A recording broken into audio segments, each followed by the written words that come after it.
Hello guys. The project for today is going to be glass etching this beer growler. In my previous glass etching video, it was essentially an experiment using a pre-made stencil that I picked up at Walmart. The issue with the Walmart stencil is the adhesive is not very strong, and as a result, it's very easy for the adhesive to come off while you're vapor blasting the bottle. What I have here is a vinyl that I picked up from a company. The brand is Oracle. So there you can see it. It's Oracle. It's a high performance adhesive backed vinyl, model 751. Comes in various colors, and you can order this online. I'll throw all the links up to everything that I used in this video in the description. The stencil that I'm going to use is going to be a custom made stencil. I recently purchased a Cricut vinyl and cutting machine. I'm still learning how to use it. I'll post some videos on that as I get more familiar with it.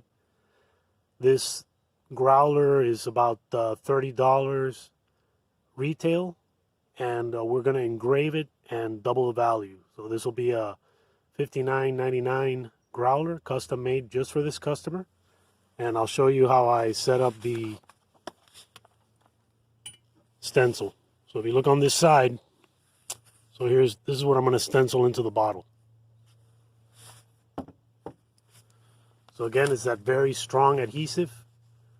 We're going to vapor blast it in the blast cabinet using 80 grit garnet at 15 psi.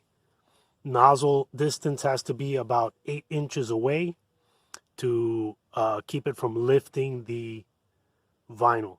Guys, if you like the content I'm putting out, make sure to subscribe to the channel. Give me a thumbs up if you like the video. Turn on your notification bells and leave me a comment. Let me know if you have any questions on any of this stuff. These are wonderful money generating opportunities with not a great deal of money invested. This is how you want to prep your bottle. You can either use tape.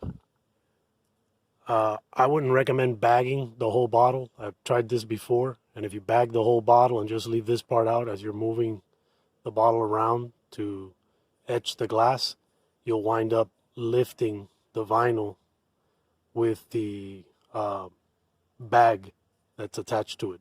So I recommend taping around the bottle. If you need to work around a unusual shape like this, you can bag this part because you're not going to be handling the bottle by the top. And keep in mind, for this to work, every place that's exposed, wherever the glass is exposed, will get etched. Wherever you don't want the glass etched, you have to make sure you cover it. Let me relocate the camera over to the machine and we'll vapor blast it.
Before you remove your stencil, after you vapor blasted, make sure to inspect very carefully to make sure that you did get a good etch.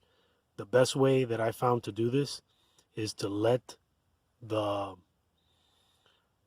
glass dry, and what you'll see is you'll see the slight little scratch marks from the garnet. So if you see those scratch marks, that means that you got a good etch on the glass. If you're missing those little scratch marks, and sometimes you have to turn the bottle to the side a little bit so you can see that the glass has been dulled in those areas, that's how you know that you got a good etch. So I'm inspecting this bottle before I pull the stencil off to make sure that all of the letters are properly etched.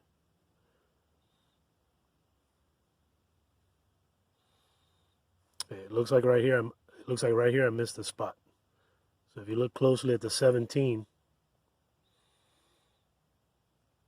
the very bottom of that 7, it's kind of hard to tell, but it looks like it could use a little bit more etching.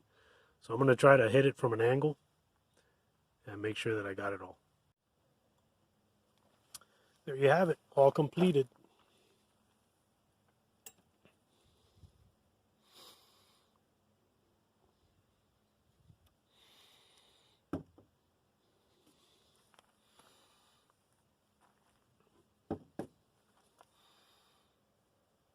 I'll put it up to the light so you guys can see it.